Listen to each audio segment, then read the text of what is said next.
ಅಂತ ಒಂದು ಮಹತ್ವವನ್ನು ಕೊಟ್ಟು ಹಿಂದೂಗಳ ಆಚರಣೆಯನ್ನು ಮಾಡ್ತಿದ್ದಾರೆ ಸರ್.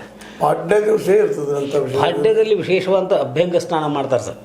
ಅಭ್ಯಂಗ ಸ್ನಾನ ಅಂತಂದರೆ ಸರ್, ನಮ್ಮ ಮನದೊಳಗಿರ್ತಕ್ಕಂಥ ಕಾಮ, ಕ್ರೋಧ, ಮದ, ಮತ್ಸರ, ಲೋಭ, ದುಷ್ಟಗುಣಗಳದಾವ ಸರ್, ಅವನ್ನೆಲ್ಲ ತೆಗೆದು ಹಾಕಿರಿ ಶುದ್ಧ ಸಾಕ್ಷಾತ್ಕಾರವಾಗುವಂಥ ಒಂದು ಭಗವಂತನ ಆರಾಧನೆ ಅಂತ ತೊಡಗರಿ ಅಂತ ತಿಳ್ಕೊಂಡ್ರೆ ನಿರ್ಮಲತ್ವದ ಪ್ರತೀಕವೇ ಇದು ಸ್ನಾನ, ಅಭ್ಯಂಗ ಸ್ನಾನ ಸರ್. ಮತ್ತು ಈ ಯುಗಾದಿ ವಿಶೇಷವಾಗಿ ಈ ಎಷ್ಟು ದಿನ ವರ್ಷದಲ್ಲಿ ಎಷ್ಟು ದಿನಗಳಿಗೆ ರೌಂಡಿಗೆ ಬಂದು ನಿಲ್ತದೆ, ಯಾವಾಗ ಶುರು ಆಗ್ತದೆ ಸರ್? ಯುಗಾದಿ ದಿವಸ ಪ್ರಾರಂಭ ಆದದ್ದು ಕೃತಾಯುಗದಿಂದ ಶುರು ಆಗ್ತದೆ ಸರ್.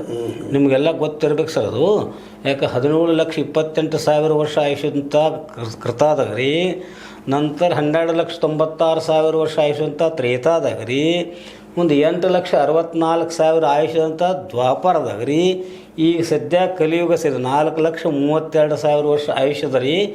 ಈಗೇನು ರೀ ಭಾಳ ಬೆಳ್ಯಾರ 5 ಎಷ್ಟಾಗೈತೆ ರೀ, ಇನ್ನೂ ಭಾಳ ಅದ ಇದಕ್ಕೆ ಆಯುಷ್ಯ.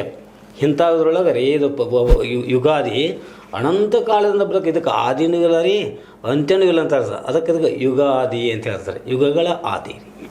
ಅಡ್ಡಿಲ್ಲ, ಇದು ವರ್ಷಕ್ಕೆ ಅಂದ್ರೆ ಪ್ರತಿ ವರ್ಷ ಬರ್ತಾ ಇರ್ತದೆ.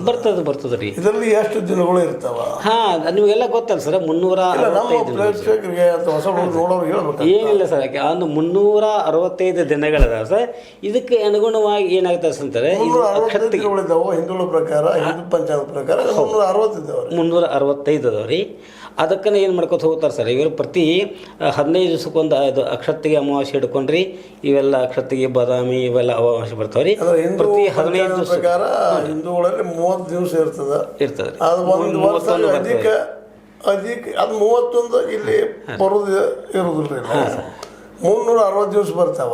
4 ವರ್ಷಕ್ಕೊಮ್ಮೆ ಅಧಿಕ ಬರ್ತದೆ ಸರ್. ಅದಕ್ಕೆ ಬರ್ತದೆ. ಆ ಸಂದರ್ಭ 4 ತಿಂಗಳು ಹೆಚ್ಚಾಗ್ತಾವ ಅನ್ನೋದು. ಆ ಸಂದರ್ಭದಾಗ ಏನಪ್ಪ ಅಂತಂದ್ರೆ 4 ವರ್ಷಕ್ಕೊಮ್ಮೆ ವಿಶೇಷವಾಗಿ ಅಧಿಕ ದಿನ